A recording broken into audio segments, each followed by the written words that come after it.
All right, welcome to part 2 of your assignment for today. For this part of the assignment, there are a couple of things that you're going to need. First, you will need to make sure that you have this paper, which should be glued into your language arts notebook.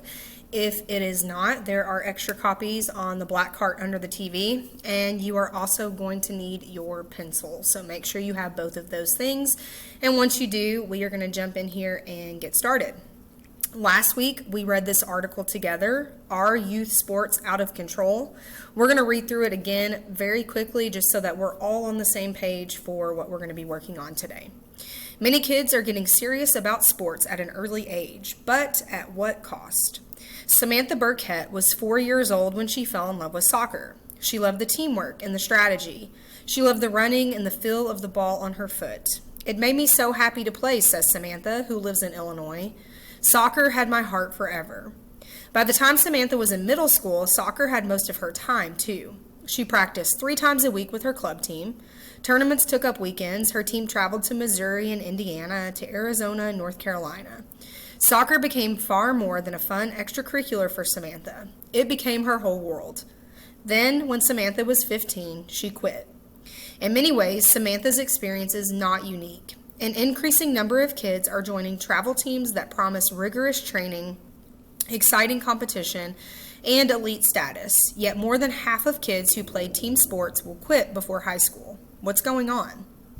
A generation ago, being a kid athlete usually meant joining a school team or a local recreational league. Kids tended to play several sports throughout the year. Soccer in the fall, basketball in the winter, baseball or softball in the spring.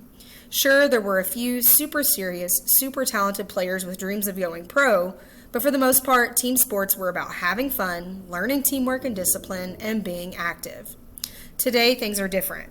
Many kids join private club or travel teams at a young age. These teams are often run like training grounds for professional athletes, demanding an extremely high level of commitment. Indeed, Samantha says every week she turned down invitations from friends to hang out. Her reason was always the same. Sorry, I have soccer.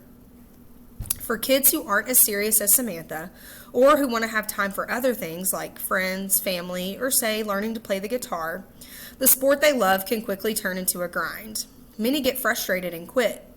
And there's another reason some kids quit, the price tag.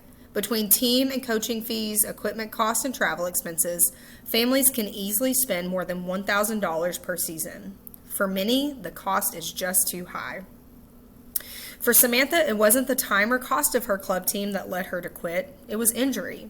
She suffered 3 head injuries in a little over a year. She had to give up soccer to protect her health.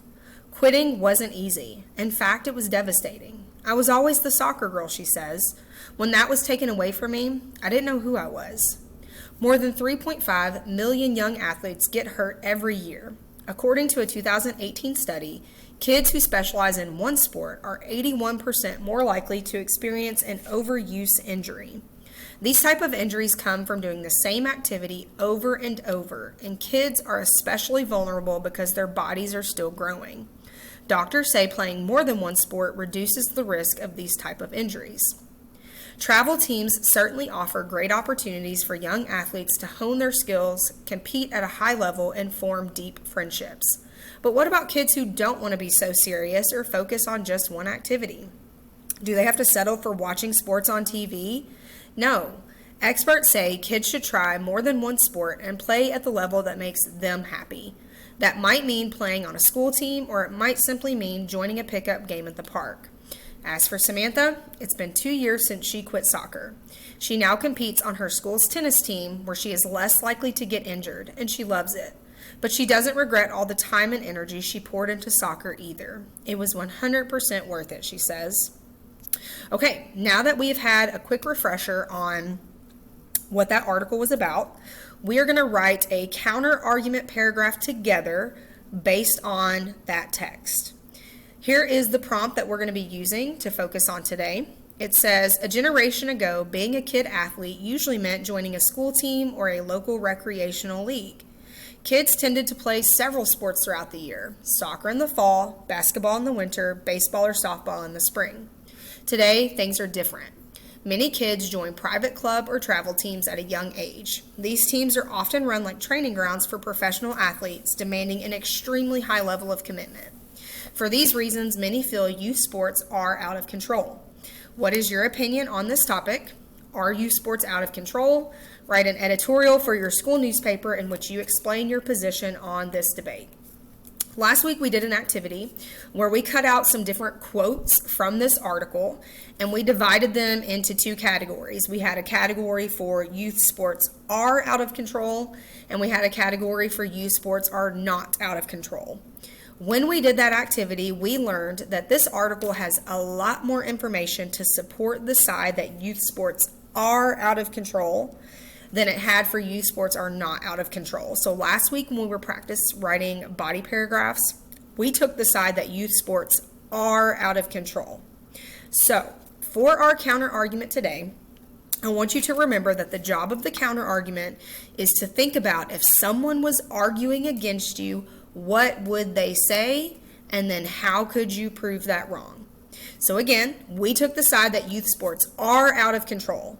So if someone was arguing against us that youth sports are not out of control, that they're good for kids, what is something they might say? We call that the opposing argument. I have given you the opposing argument today, and I stated some argue youth sports are not out of control because they give students the opportunity to compete at very high levels. However, after our opposing argument, we are going to state our counterclaim. The counterclaim is the argument that we are going to use to prove that either this is not true or it's not a good enough reason for kids to be investing so much time in sports. One of the things that is mentioned over and over in this article is about how likely kids are to get hurt if they are playing these sports to the same level that was talked about in the article. So our counterclaim is going to say an important issue that should be considered is how many young people get hurt while playing sports. How many young people get hurt while playing sports? So although maybe these sports do allow young people to compete at very high levels, something that we need to think about is how many kids are getting hurt while they play these sports. Remember, like we talked about in the video that we just watched where we were annotating the different parts of the paragraph, whatever you put here as your counterclaim is what the rest of the paragraph has to be about. So since we are stating that we should not have kids playing these sports because they could get hurt, then the rest of our paragraph, the evidence that we use and the E2s that we write, need to focus on how they could get hurt. I also want to point out here, obviously this is a video. I'm going to be typing on my screen, but you need to be writing this on your copy, so make sure you are doing that. The rest of the paragraph is set up just like any body paragraph that we were to write in an on-demand. So after we've given our opposing argument and our counterclaim, we're going to get into our E1. Remember, E1 is evidence, and it should be quoted word for word from the text. If we look back at the text, there is a whole section about getting hurt. So since we are focusing on the topic of injury, this is going to be a really good place to look for our evidence. There is a good statistic that we're actually going to start with as our first E1, and it is right here. More than 3.5 million young athletes get hurt every year. That's going to be our first E1. We are going to use quotation marks to show that this is not our words. This came from the text, and then we are citing it directly from the text. So I'm not putting this in my own words. I am putting exactly what it said in the passage. So more than 3.5 million young athletes get hurt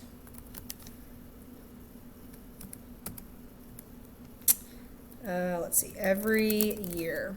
And then I'm putting a period and my closing quotation marks.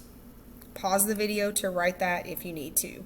More than 3.5 million young athletes get hurt every year. After we cite our evidence, we're going to move on to our E2. Remember, E2 is our explanation. The E1 comes from the text. The E2 comes from our brain.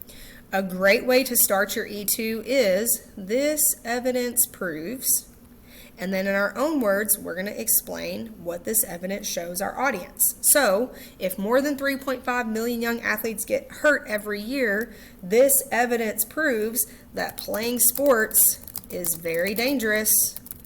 I don't know about you guys, but I tend to think that 3.5 million is a pretty big number. If 3.5 million young athletes are getting hurt, then I think that proves that playing sports is very dangerous. Last week we talked about how our E2s need to be at least 2 sentences, and if you're struggling with that second sentence, a great way to structure is an if-then statement. So we have to think, if lots of young people, or if a child gets hurt playing a sport, what's the negative outcome of that going to be? So if a child, oops, I have my caps lock turned on. If a child gets hurt while playing a sport, then the negative outcome of that might be they could be physically impacted for the rest of their life. Okay, because sometimes if you get injured, the injuries may not be too bad, but sometimes injuries can be really serious and they can cause physical pain, physical damage that could literally haunt you for the rest of your life. So this evidence proves that playing sports is very dangerous. If a child gets hurt while playing a sport, then they could be physically impacted for the rest of their life. After our first E1 and E2, we're going to include an internal transition that helps our audience move from our first idea to our second idea. I'm going to use the word furthermore here. And now we have to cite another piece of evidence that proves that these sports are dangerous. For this one, I'm giving some context about the person that this story was about. So I put, the author also tells a story about a girl named Samantha whose soccer career was cut short due to an injury. The text states, I'm going to use quotation marks here. I'm going to go back to the portion of the text called Getting Hurt. And then, let's see, it talks about Samantha here at the beginning. It says, for Samantha, it wasn't the time or the cost of her club team that led her to quit. It was injury. She suffered 3 head injuries in a little over a year. That's the piece of evidence we're going to use because it specifically highlights how she got hurt. So we are going to put, she suffered 3 head injuries in a little over a year. And I'm going to put a period in my closing quotation marks. So now we have our second E1 and we're going to move on to our E2. All injuries are serious, but head injuries are a little bit more serious because you only have one brain. Most of us only have one brain. Some of us, I don't think, have a brain, but that's okay. Head injuries are not just a typical injury. They are very serious. If you hurt your head, it can be a very, very serious injury. So in addition to the the if-then statements, another option that we can use for our second sentence of our E2 is a not only, but also. So not only could a young person suffer from short-term pain, because obviously if you get a head injury, it's going to be painful, but also, just like we said before, their health could be impacted for the rest of their lives. Because again, head injuries are very serious. You only have one brain. After your E2, you're going to move on to your concluding sentence. Again, this is just where we wrap up our ideas. So, is the opportunity to play competitive sports really worth, and remember this was all about injury, so we're going to say, is it worth risking your health? And then we end with a question mark. Make sure you have all of the blanks filled in here, and then you can move on to the last part of your assignment for today, which is working on your study guide. We're going to start the study guide today. We'll go over it tomorrow, and then we'll have our test on Friday.